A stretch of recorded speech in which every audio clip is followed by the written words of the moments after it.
बिस्मिल्लाहिर्रहमानिर्रहीम। अस्सलाम वालेकुम नाज़रीन, आप यूट्यूब चैनल देख रहे हैं। मैं इमरान खान हूँ। आज साल 2024 का आखिरी वीलॉग है और एक बड़ा ही भूचाल वाला अजीबोगरीब साल था जिसमें जुल्म की बर्बरियत की इंतहा की गई है। इस साल में कुछ चीज़ें अच्छी थी तो कुछ चीज़ें बहुत बुरी थी।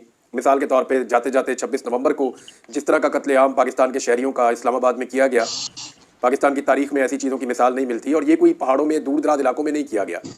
ये वफाकी दारुल हुकूमत इस्लामाबाद के अंदर पार्लियामेंट से 1 किलोमीटर का भी फासला नहीं है, जहाँ पे इंसानों का ये कत्लेआम हुआ और इंसानों का खून बहाया गया। ये एक बदकिस्मती है पाकिस्तान की। पाकिस्तान की तारीख का सबसे मुतनाज़ इलेक्शन हुआ 8 फरवरी 2024 को और लोगों का मैंडेट छीन लिया गया। यानी लोगों ने वोट डाले सारे के सारे पाकिस्तानियों ने इमरान खान के हक में, और बहुत थोड़े से वोट पड़े थे बाकी पॉलिटिकल पार्टीज़ को।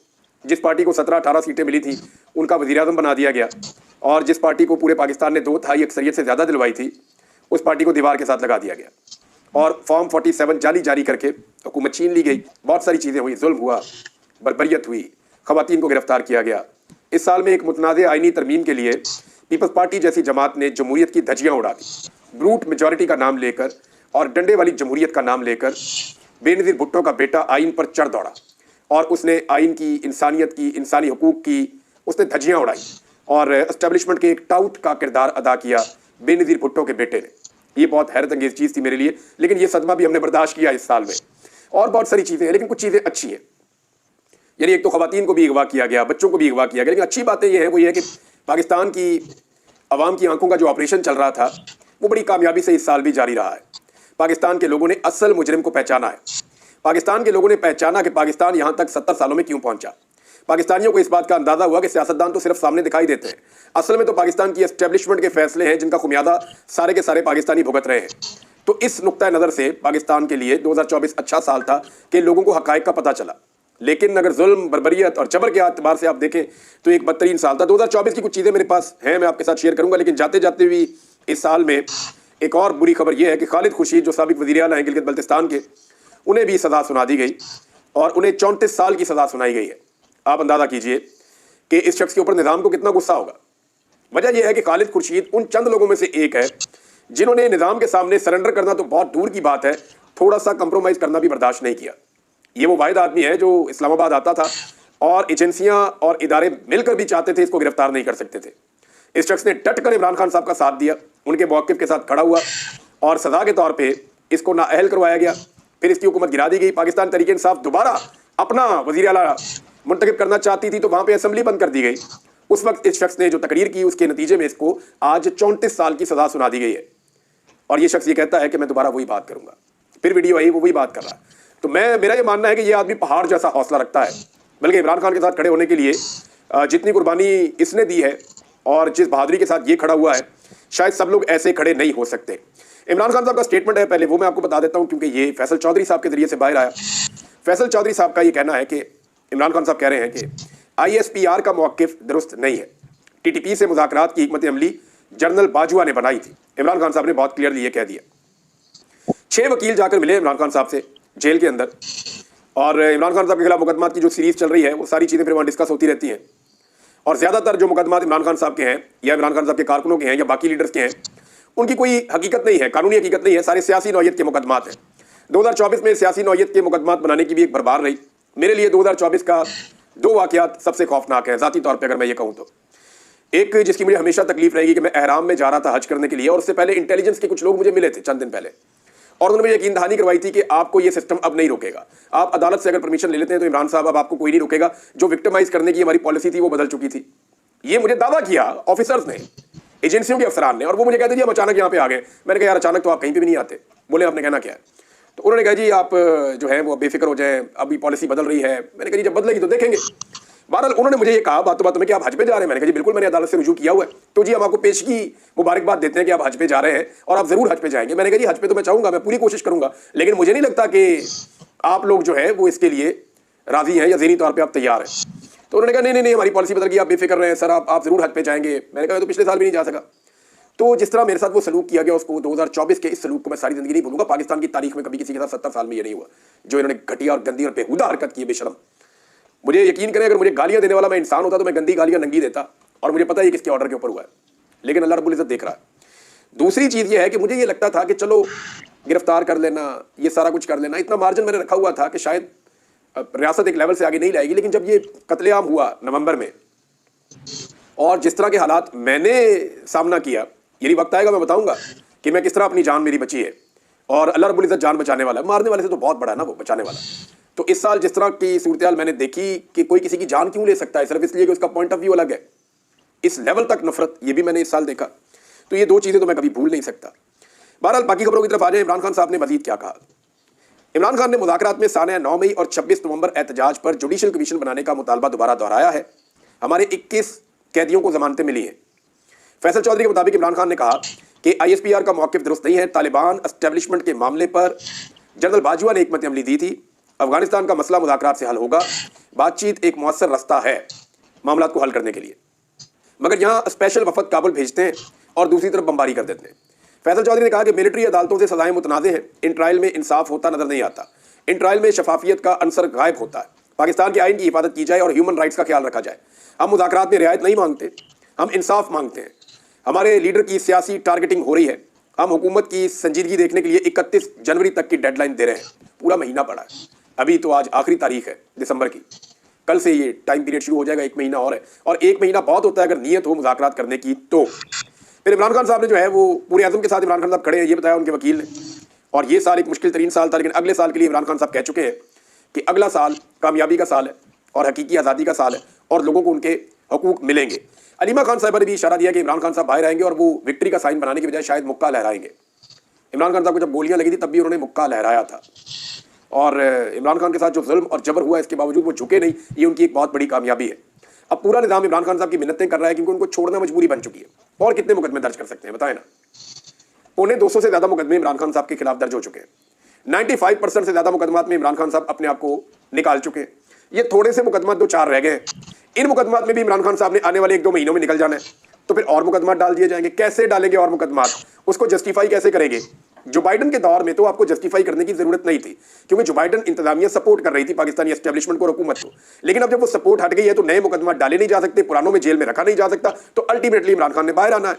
अब बाहर लाने से पहले पूरे निजाम को जल्दी पड़ी हुई है कि कुछ भी करके इमरान खान के साथ कोई डील बना ली जाए। लेकिन इमरान खान साहब को जल्दी कोई नहीं है, ना वो डील करना चाहते। जमायमा खान ने एक इंटरव्यू दिया है बैनुल अक़वामी मीडिया को, और उस इंटरव्यू में जमायमा खान ने कहा कि इमरान खान साहब के बच्चे परेशान हैं। देखिए, वो उनके बच्चों की माँ तो है ना। अब इमरान खान साहब के साथ उनकी तलाक हो गई है, लेकिन इस खातून ने बार बार साबित किया कि वो वफादारी के साथ इमरान खान साहब के साथ खड़ी है। जब भी कोई प्रॉब्लम या मुश्किल आई और वो मदद कर सकी तो उन्होंने बताया जी ठीक है, ये चीज़ मेरे पास है, मैं इसमें मदद कर सकती हूँ, क्योंकि वो इमरान खान के बेटे उनके पास है और वो उनके बच्चों की माँ है। तो ये बता रही है कि उनके बेटे परेशान है और इंसानी हकूक़ की जो पामालियाँ हो रही हैं, इस हवाले से हमें तशवीश और परेशानी है। अब आ जाइए 2024 के अंदर पाकिस्तान में मरकज़ निगाह कौन रहा, ये है जी सबसे बड़ा सवाल। तो तमाम निगाहों का मरकज़ 2024 में इमरान खान साहब रहे।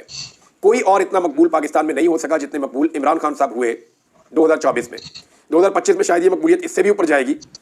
लेकिन जिनकी हुकूमत बनाई गई उनकी हालत ये है, और क्या है ज़रा ये देख लें आप। ये मैं आपको सिर्फ सोशल मीडिया का एनालिसिस दे रहा हूँ।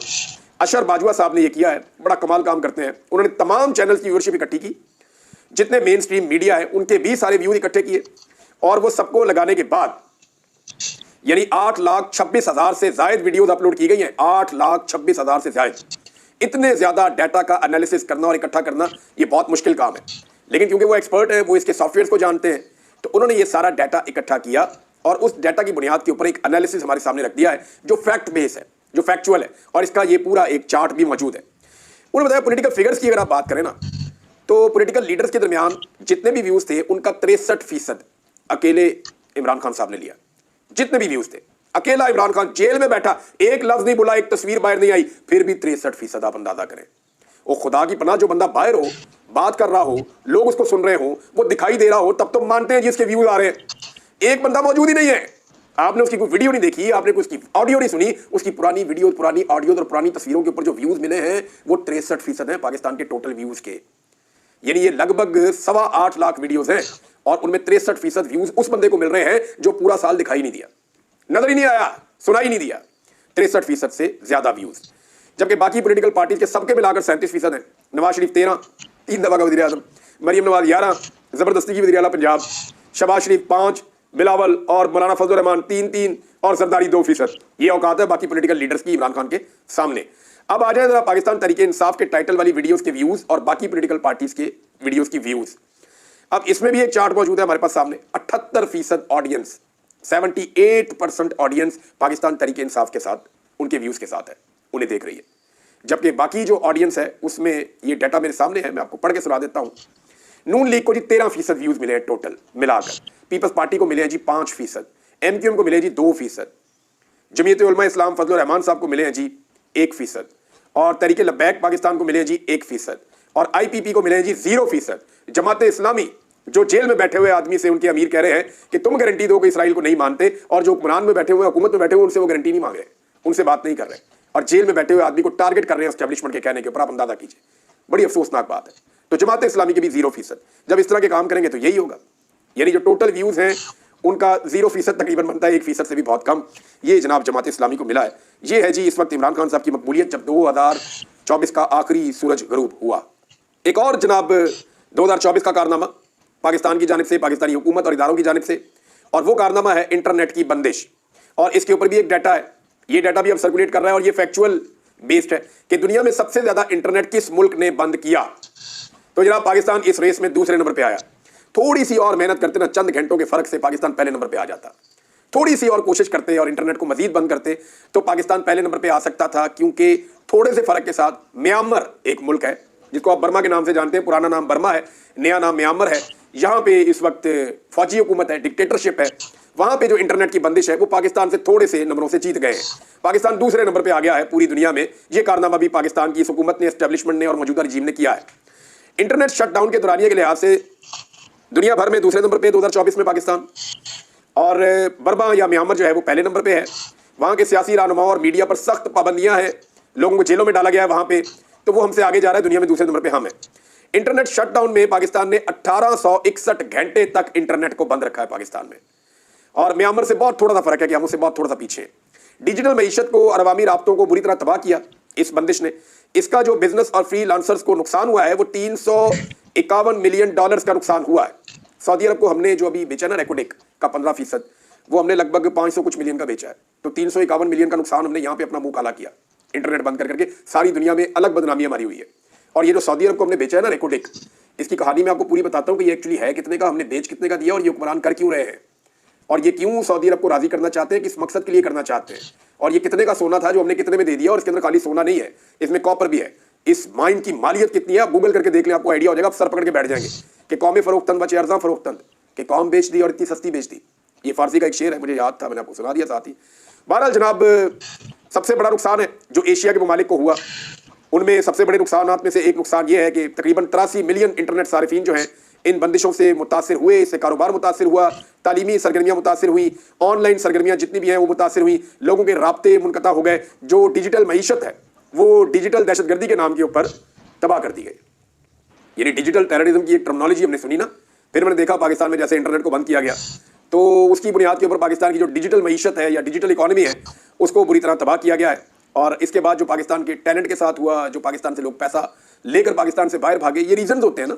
आप लोगों को माहौल देते हैं तो लोग यहाँ पे रहकर काम करते हैं। एक और जो जाते जाते फंड किया, जो जाते जाते बेड़ा गर्क किया पाकिस्तान की मईशत का, जिसका खुमियाजा हम अगले साल भुगतेंगे। और मैं आज आपको वार्न कर रहा हूँ और आपको बता रहा हूँ कि गंदम के हवाले से एक बड़ा बुहरान हमारे सर पे खड़ा है, और इसकी निशानदेही जो है मुजम्मिल असलम साहब ने की है, और ये डाटा अवेलेबल है, आप जाकर इसको चेक कर सकते हैं। और इस पे जनाब जंग ग्रुप, जो बहुत फेवरेट ग्रुप है हुकूमत का, उसने भी इसके ऊपर रिपोर्टिंग कर दी है। पाकिस्तान में जो हमें गंदम चाहिए थी, पंजाब में उसका हदफ रखा गया था कि कम से कम 16.5 मिलियन एकड़ के ऊपर गंदम लगे तो हमारी जरूरियात पूरी होती हैं। 16.5 मिलियन एकड़, यानी कम से कम जो है वो 16.5 मिलियन एकड़ के ऊपर गंदम लगनी चाहिए। लेकिन जो अभी डाटा आया और जो चेक हुआ वो ये कह रहा है कि सिर्फ 12 मिलियन एकड़ पर ही गंदम काश्त की जा सकी है, यानी 25% गंदम कम काश्त हुई है टारगेट से। इसकी वजह क्या है? मरियम नवाज ने किसानों को रोल के रख दिया। पहले उनको कहा गंदम इस कीमत पे खरीदेंगे, वो कीमत इंतहाई कम रखी, किसान खसारे में जा रहा था। फिर उस कम कीमत के ऊपर भी गंदम खरीदने से इनकार कर दिया, जिसकी वजह से किसान की कमर टूट गई। वो अपनी गंदम बेचने के लिए बेचारा मजबूर हो गया। आड़तियों ने ओने पोने उससे गंदम खरीदी, मिडल मैन ने बेशुमार पैसा बनाया और किसान कंगला हो गया। अब किसान अपनी जरूरत से ज्यादा गंदम लगा नहीं रहा। जब वो ज्यादा गंदम नहीं लगा रहा, क्योंकि उसके ऊपर अखराजात करेगा, बाद में ये खरीदेंगे नहीं, तो वो पहले ही नुकसान उठाकर बैठा हुआ है। तो इस वजह से हमारी जो काश्त है वो कम हो गई है। अब जब काश्त कम हो गई है तो इससे मिलती जुलती सूरत हाल जो है वो सिंध से भी रिपोर्ट हो रही है कि वहां पे भी सूरत हाल कोई इतनी हौसला अफजा नहीं है। गंदम की जो काश का टारगेट था वो वहां पे भी शायद पूरा नहीं हुआ। अब गंदम अगर कम होगी तो आप करेंगे क्या? यूक्रेन और रूस में तो पहले जंग लगी हुई है, जहां से आप पहले गंदम ले लेते हैं, तो सिचुएशन उतनी फेवरेबल तो है नहीं। अब मामला यह है कि पाकिस्तान के अंदर गंदम का बहरान पैदा होगा, और उस बहरान के लिए जो सबसे बड़ी जिम्मेदार शख्सियत है वो नवाज शरीफ की बेटी है, जिसने किसानों को धोखा दिया। पहले एक कीमत मुकर्रर की और फिर उस कीमत के ऊपर गंदम खरीदने से इनकार कर दिया। अब नाज़रीन, एक नया मनसूबा लॉन्च किया गया है, एक नया लॉलीपॉप पाकिस्तानियों को देने की कोशिश की जा रही है कि जी उड़ान पाकिस्तान मनसूबा ला रहे हैं, ये जी बड़ा जरूरी है और इससे पाकिस्तान की उड़ान होगी और ऊपर जाएगा। कभी ये ले आते हैं SIFC, कोई फर्क नहीं पड़ता। कभी कर्ज उतारो मुल्क संवारो, कोई फर्क नहीं पड़ता। कभी सबसे पहले पाकिस्तान का नारा, कोई फर्क नहीं पड़ता। कभी वन विंडो ऑपरेशन, कोई फर्क नहीं पड़ता। कभी मईशत का इनकलाब, बेशुमार प्रोजेक्ट हम हर साल सुनते हैं। हुकूमतें आती है, नए से नए प्रोजेक्ट लॉन्च करती हैं, पाकिस्तान का फायदा ही नहीं होता। एक दफा पाकिस्तान में एक प्रोजेक्ट लॉन्च करें, पाकिस्तान का फायदा हो जाएगा। एक प्रोजेक्ट लॉन्च करें जिसके अंदर जमहूरियत हो, कानून की हुक्मरानी हो, आजाद अदलिया हो, आजादी इज़हार राय हो, इंसानी हकूक का एहतराम हो। अवामी मैंडेट के मुताबिक चलकर देखें। ये जो आप बार बार नए नए प्रोजेक्ट लेकर आते हैं नाम बदल बदल के, इनसे मुल्क नहीं चलेगा। मुल्क चलेगा एतमाद से, मुल्क चलेगा रूल ऑफ लॉ से, मुल्क चलेगा आजाद अदलिया से, मुल्क चलेगा आजादी इज़हार राय से, मुल्क चलेगा सही जमहूरी उसूलों के साथ, अवामी मैंडेट की तौहीन ना करके। एक दफा ये करके देख ले, मुल्क चल जाएगा। आपको कोई नाम नहीं रखना पड़ेगा। पूरी दुनिया के अंदर इन नामों के साथ कोई प्रोजेक्ट लॉन्च नहीं होते, कोई ऐसे नहीं करता। उन्हें पता है जी सीधा सीधा चलो मुल्क चल जाता है।